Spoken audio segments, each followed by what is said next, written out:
ใครที่ยิงแอดอยู่ตอนนี้นะครับใน Facebook เนี่ยก็จะรู้ว่าค่าโฆษณาเนี่ยตอนนี้แพงมากๆเลยนะครับวันนี้ผมก็มี1เทคนิคที่จะมาแนะนำกันนะครับที่จะมาช่วยทำให้ค่าโฆษณาเนี่ยมันถูกลงนะครับมีวิธีการทำยังไงบ้างเดี๋ยวเราไปดูกันนะครับตรงนี้ก็เป็นบัญชีโฆษณาของผมนะครับก็คือเป็น1แคมเปญนะครับอันนี้ผมมาให้ดูเลยนะครับก็เดือนนี้นะครับเป็นยอดของเดือนนี้1 ถึง 17เนี่ยนะครับ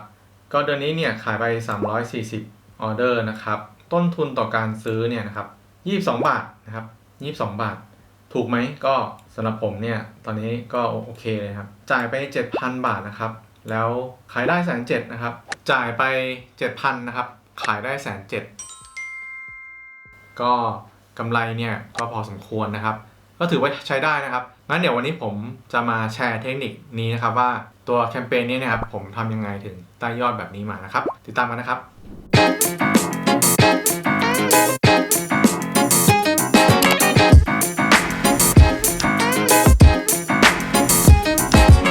สวัสดีครับผมเซียนเป็ดครับ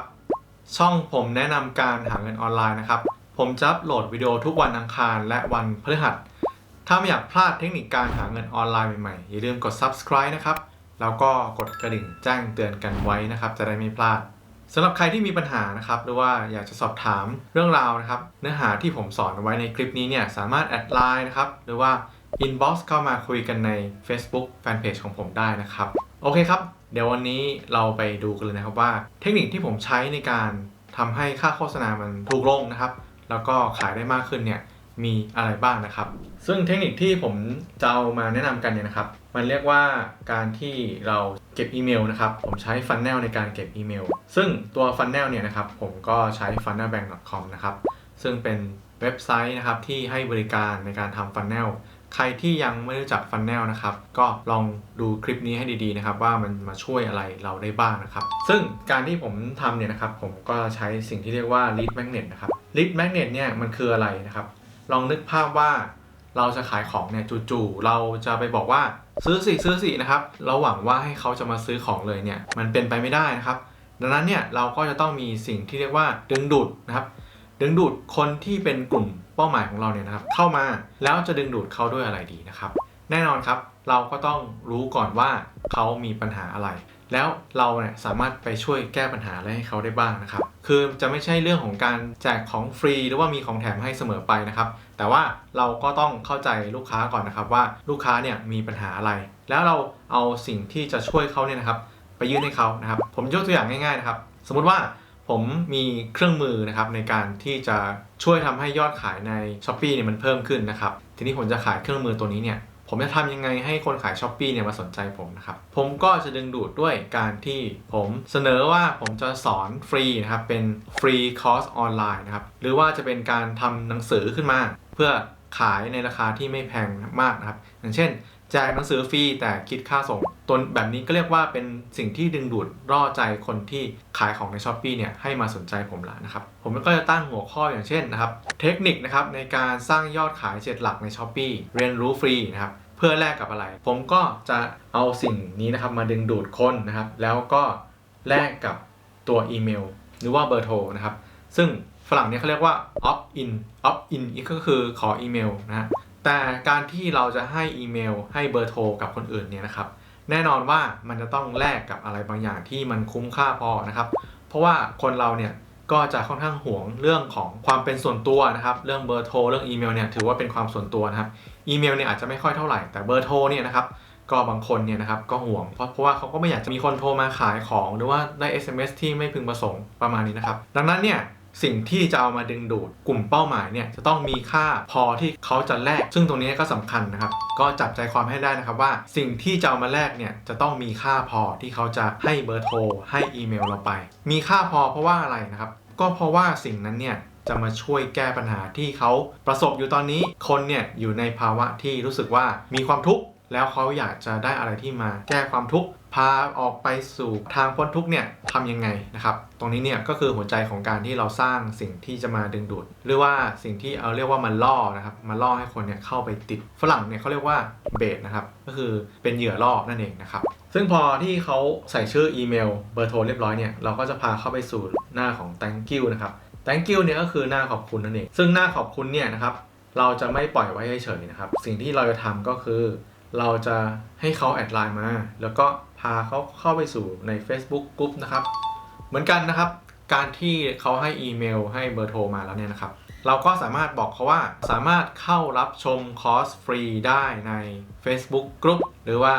สามารถขอลิงก์เข้าเรียนได้ทาง LINE จะทำยังไงก็ได้นะครับเราเนี่ยไหนๆก็หาคนมาได้แล้วนะครับคนเข้ามาในฟันแนลของเราเราก็ต้องเก็บคนเหล่านี้เอาไว้นะครับอีเมลเนี่ยอาจจะไม่พอนะครับอาจจะต้องเป็นให้เขาเนี่ยเข้ามาอยู่ใน Facebook Group ของเรา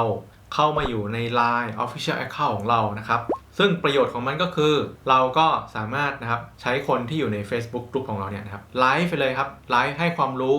นะครับให้ประโยชน์ให้คุณค่าให้ความรู้นะครับสอนเขาจนเขาเริ่มแบบเชื่อเราตอนแรกนี่เขาอาจจะไม่รู้จักเราก็ได้แต่ว่าพอเราให้ความรู้ให้คุณค่ามากๆเนี่ยเขาก็อยู่ในโหมดที่เขาเรียกว่าวอร์มแล้วก็ฮอตนะครับคือพร้อมแล้วนะครับที่เขาจะซื้ออะไรกับเราก็ได้เพราะว่าเราเนี่ยสามารถช่วยเหลือเขาได้จริงๆนะครับเขาสัมผัสได้นะครับเราก็พาเขาเข้ามาอยู่ในกลุ่มแล้วก็ไลฟ์นะครับสอนแบบนี้นะครับเสร็จแล้วก็ขายนะครับให้คุณค่านะครับสอนแล้วก็ขายนี่ก็คือคอนเซ็ปต์แต่มันจะมีเทคนิคลึกๆกว่านี้นะครับเดี๋ยวผมจะบอกต่อแล้วก็อย่าลืมนะครับ LINE นี่ก็ต้องเก็บไว้ด้วยนะครับเพราะว่าจะใช้เป็นบอร์ดแคสต์นะครับส่วน Facebook Group เนี่ยก็เอาไว้แบบเหมือนกระตุ้นนะครับไป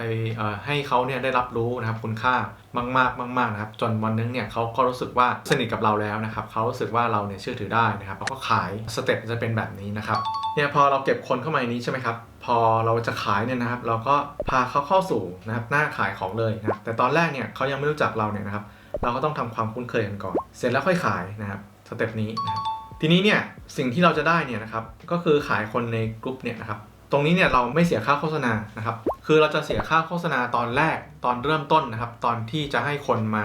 รู้จักเรานะครับก็คือด้วยการที่เราบอกว่าเรามีอะไรมาแนะนำเขาเรามีอะไรมาดึงดูดเขาเนี่ยช่วงแรกเนี่ยเราอาจจะใช้ในเรื่องของการโฆษณานะครับไม่ว่าจะเป็น Facebook Ad หรือว่าเราสามารถไปลงโฆษณาใน Facebook Group ที่กลุ่มเป้าหมายเราอยู่หรือว่าลงใน YouTube Channel อะไรก็ได้นะครับที่ให้คนเข้ามาอยู่ในฟันแนลของเราพอเราได้กลุ่มคนนะครับมาอยู่ใน Facebook Group ของเราแล้วเนี่ยนะครับเราก็ไลฟ์ใช่ไหมครับแล้วเราก็ขายเลยเพราะว่าคนที่อยู่ใน Facebook Group ของเราเนี่ยนะครับก็คือตอนนี้เขาเป็นทราฟฟิกของเราแล้วเป็นคนที่อยู่ในกลุ่มเราแล้วเนี่ยเราสามารถขายเขาได้ซ้ำไปเรื่อยๆนะครับถูกไหมครับทีนี้เนี่ยนะครับเราก็ใช้คนกลุ่มนี้ให้เป็นประโยชน์นะครับเราก็ส่งไปที่หน้าฟันแนลของเราเลยในการที่จะขายนะครับแล้วสิ่งที่เราจะได้นั่นก็คืออะไรนะครับสิ่งที่เราจะได้เนี่ยก็คือเนี่ยคนที่อยู่ในลิสต์ของเราเนี่ยนะครับเราก็ขายคนกลุ่มนี้เสร็จใช่ไหมครับสิ่งที่เราจะได้ก็คือ purchase event นะครับเราติดพิกเซลเอาไว้ในฟันแนลนะครับแล้วคนก็ซื้อของแล้วก็เข้ามาอยู่ในฟันแนลแล้วก็เข้าเช็คเอาท์แล้วก็ไปหน้า thank you page นะครับซึ่ง Facebook เนี่ยนะครับเขาก็จะเก็บค่าว่าคนเนี่ยกลุ่มนี้เป็นคนที่ซื้อของเราแล้วนะครับเราก็ใช้ตรงนี้เนี่ยทำเป็น custom audience แล้วก็ lookalike คือผมจะใช้ตัว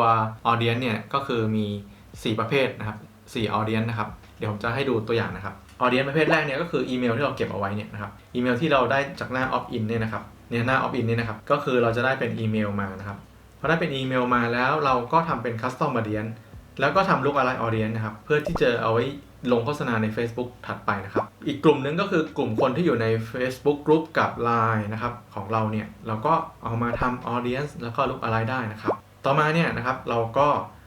ขายคนกลุ่มนี้ก่อนนะครับกลุ่มที่อยู่ในลิสต์เนี่ยแล้วสิ่งที่เราจะได้เนี่ยก็คือ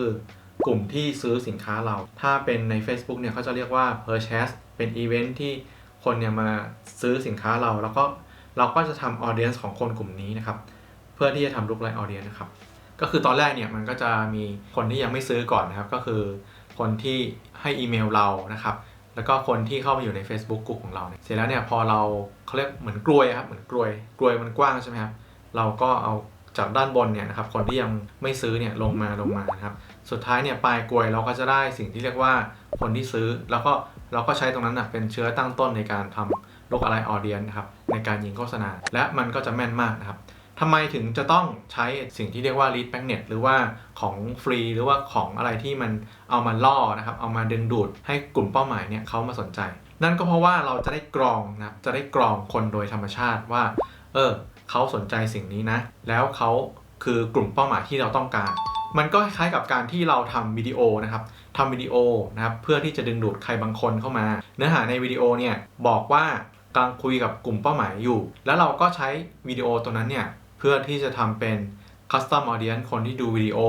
75% 90% เพื่อที่จะมาทำ Audience ขั้นตอนเนี่ยมันก็คล้ายๆกันนั่นก็คือการกรองคนเข้ามานั่นเองแต่ตัวนี้เนี่ยผมใช้เป็นตัว Funnel เพราะว่ามันจะได้ประโยชน์หลายอย่างก็อย่างเช่นผมได้คนที่อยู่ใน Line OA ผมได้คนที่อยู่ใน Facebook Group นะครับเพื่อที่จะมาขายซ้ำไปซ้ำมานะครับและนอกจากนั้นเนี่ยถ้าเราสามารถทำอีเมลออโตเมชันนะครับคนที่กรอกอีเมลมาเนี่ยเราสามารถส่งอีเมลนะครับไป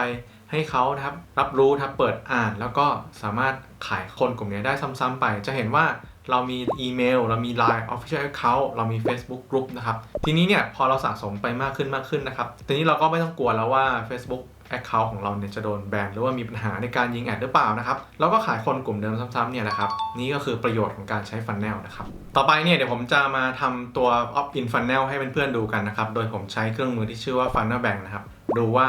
มันจะเอามาทำยังไงเพื่อที่จะเก็บอีเมลกันนะครับอันนี้ผมก็ใช้ตัวผมซื้อ Funnel Bank ไปเรียบร้อยแล้วนะครับFunnel Bank เนี่ยเขาเป็น Funnel นะครับคือมันจะไม่เหมือนเว็บไซต์ทั่วๆไปนะครับเว็บไซต์เนี่ยคนเข้าไปเนี่ยก็จะถูกดึงดูดด้วยแบนเนอร์หรือว่าข้อมูลต่างๆมากมายแต่ Funnel เนี่ยเราวางทางเดินมาให้ลูกค้าเดินเข้ามานะครับการที่จะใช้ Funnel ให้ได้ประโยชน์สูงสุดเนี่ยนะครับก็จะต้องประกอบไปด้วยเรื่องของ Offer แล้วก็ Value Ladder นะครับซึ่ง2สิ่งนี้เนี่ยจะเป็นตัวช่วยที่ทำให้เราขายของได้แพงมากขึ้นนะครับราคาสูงขึ้นกว่าปกตินะครับปกติเราขายของตัวเดียวก็จบใช่ไหมครับแต่ว่าถ้าเราสามารถทำให้ลูกค้าเนี่ยซื้อของ up sell นะครับหรือว่าถ้าเขาไม่ซื้อ up sell ก็เป็น down sell แล้วเราก็สามารถใช้ข้อมูลที่เราได้มาเนี่ยนะครับขายเข้าไปตลอดไปนะครับซึ่งก็เรียกว่า lifetime value นั่นเองนะครับนี่เดี๋ยวผมก็จะมาลองทำ funnel ให้ดูนะครับก่อนอื่นเนี่ยนะครับผมก็ create funnel ตรงนี้นะครับพอ create funnel แล้วเนี่ยผมก็จะเลือกเป็น opt in นะครับนี่ opt in อันนี้ผมก็เลือกเลยนะครับ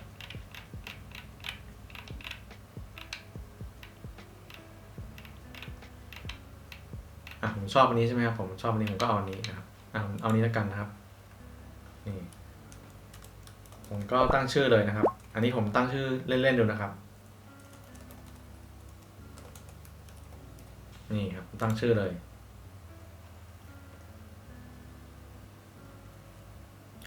แล้วสิ่งที่ผมจะได้มาเนี่ยนะครับก็จะมี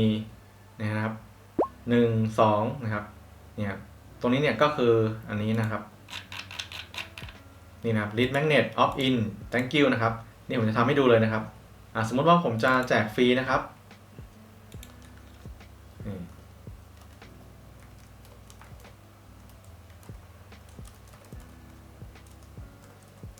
เนี่ยผมทำให้ดูคร่าวๆนะครับนี่สำคัญในตรงนี้แหละครับที่จะเขียนยังไงให้เขารู้สึกว่าอยากจะรู้นะครับรับชมคอร์สฟรีนะครับซึ่งตรงนี้เนี่ยนะครับบนรูปตรงนี้เราอาจจะใช้เป็นสิ่งที่เรียกว่าผลลัพธ์นะครับอย่างเช่นเราบอกว่าเราขาย Shopee 7 หลักอย่างนี้นะครับเราก็ต้องมีผลลัพธ์นะครับมาให้เขาเห็นด้วยนะครับสำคัญตรงนี้นะครับเขียนยังไงให้เขารู้สึกว่าอยากจะใส่อีเมลมานะครับนี่รับชมคอร์สฟรีนะครับนี่ครับกดเซฟนะครับเสร็จแล้วครับนี่อันนี้ผมทำเร็วๆเลยนะครับเวลาทำเนี่ยก็ไปตกแต่งรูปเองนะครับเผื่อใครสนใจจะทำนะครับก็ตกแต่งรูปอะไรให้เรียบร้อยนะครับนี่ผมก็สมมติผมลองเทสดูนะครับนี่ผมลองใส่นี่ครับคนก็จะใส่อีเมลนะครับแล้วมันก็จะพาไปที่หน้า thank you page นะครับซึ่ง thank you page เนี่ยนะครับก็ใส่ Line นะครับแล้วก็ใส่ Facebook Group ตรงนี้เอาไว้นะครับเพื่อที่จะเข้าไปรับชมวิดีโออะไรแบบนี้นะครับเราก็จะได้อีเมลมาแล้วนะครับพอเราคลิกไปที่ contact นะครับนี่ครับก็จะมีอีเมลมาแล้วนะครับเดี๋ยวผมจะให้ดูของผมนะครับเนี่ยของผมมีอยู่ 3,800 เนี่ยนะครับก็ผมก็ใช้อีเมลพวกนี้แหละมาทำ custom audience แล้วก็ลูกอะไรนะครับแล้วก็ตัวที่เป็น Facebook Group เนี่ยผมก็เอาไว้สำหรับการขายซ้ำนะครับซึ่งตอนแรกเนี่ยผมก็จะยังไม่ยิงแอดทันทีนะครับผมก็จะบอดแคสต์ใน Line ก่อนแล้วก็ลงขายใน Facebook Group ก่อนนะครับเพื่อให้มันเกิดเรียกว่า purchase event นะครับพอมันเกิดอีเวนต์นี้ขึ้นมาใช่ไหมครับผมก็ค่อยเอาอีเวนต์นั้นมาทำ custom audience แล้วก็ลูกอะไรต่อไปนะครับซึ่งนะครับหัวใจจริงๆของการทำ funnel หรือว่าการทำในตัวแบบนี้นะครับมันเป็นเรื่องของการที่เราเข้าใจลูกค้านะครับว่าลูกค้าเขาต้องการอะไรลูกค้าเขามีปัญหาอะไรนะครับแล้วปัญหาที่ลูกค้าประสบพบเจออยู่ตอนนี้เนี่ยเราสามารถเอามาทำเป็น lead magnet นะครับหรือว่าสิ่งดึงดูดใจเอามาทำเป็น offer นะครับข้อเสนอพิเศษที่จะมาสนับสนุนสินค้าเราให้เขารู้สึกว่าอยากจะได้นะหรือว่า value ladder นะครับก็คือยิ่งซื้อนะครับเรายิ่งให้คุณค่าเนี่ยราคาก็ยิ่งสูงขึ้นเรื่อยๆนะครับ จะทำให้มูลค่าต่อตะกร้าสินค้าเนี่ยมันสูงขึ้นก็คือเวลาลูกค้าเข้ามาแล้วนะครับก็จะทำให้ขายของได้มากขึ้นแล้วก็ต้นทุนต่อการซื้อเนี่ยสมมุติว่าต้นทุนต่อการซื้อผม20 บาทอย่างนี้ใช่ไหมครับผมได้คนมา1คนเพื่อจะซื้อของผมใน20 บาทนะครับแล้วผมขายของเนี่ยชิ้นเดียวเนี่ยผมได้กำไรสักประมาณ500เงี้ยนะครับผมจะเพิ่มให้มันกำไรเพิ่มสักเป็น 4-5 พันได้ยังไงนะครับผมก็ต้องพาเขาเข้าไปสู่สินค้าที่มันจะยิ่งทำให้เขารู้สึกว่าอนาคตเขาสดใสนะครับเขารู้สึกว่าต้องใช้แล้วสิ่งนี้ไม่งั้นเนี่ยมันจะพลาดนะครับซึ่งตรงนี้ก็เป็นเทคนิคที่ผมได้เรียนรู้มาจากคอร์ส One Funnel Challenge นะครับใครที่ยังไม่รู้นะครับว่าสิ่งที่ผมเอามาเพิ่มยอดขายได้ยังไงเนี่ยเดี๋ยวผมจะใส่ลิงก์วิดีโอไว้ด้านบนนะครับผมก็ได้ทำวิดีโอสอนไว้แล้วนะครับเรื่องของ Offer คืออะไร Value Ladder คืออะไรนะครับ Dream Mentality คืออะไรซึ่งไอสิ่งพวกนี้เนี่ยผมก็มาประยุกต์นะครับแล้วก็เอามาทำแล้วมันได้ผลจริงๆนะครับก็เลยอยากจะมาแนะนำเพื่อนๆกันโอเคครับทั้งหมดนี้ก็เป็นเทคนิคการสร้างกลุ่มเป้าหมายของผมเองนะครับที่โคตรจะตรงแล้วก็ได้ผลลัพธ์ที่เป็นที่น่าพึงพอใจมากนะครับถ้าเรายังไม่รู้จักลูกค้านะครับเราก็จะขายของแบบเหมือนไม่รู้นะครับว่าเราขายเพื่อใครนะครับและจะหาอะไรมาขายเขาดีนะครับซึ่งตรงนี้เนี่ยเป็นจุดที่สำคัญมากนะครับแล้วก็การทำในตัวฟันเนลเนี่ยก็จะช่วยกรองกลุ่มเป้าหมายที่โคตรตรงมาให้เรานะครับแล้วเราก็สามารถเก็บลิสต์นะครับเพื่อที่จะทำการขายซ้ำได้ตลอดไปนะครับนี่คือคีย์หลักของคลิปนี้นะครับถ้าชอบคลิปนี้นะครับก็อย่าลืมกดไลค์นะครับกด Subscribe กดกระดิ่งแจ้งเตือนนะครับมีคำถามแอดไลน์มานะครับหรือว่าคอมเมนต์ไว้ใต้วิดีโอนี้ก็ได้เช่นกันนะครับโอเคครับวันนี้ก็มีเท่านี้นะครับพบกันใหม่วิดีโอหน้านะครับสำหรับวันนี้สวัสดีครับ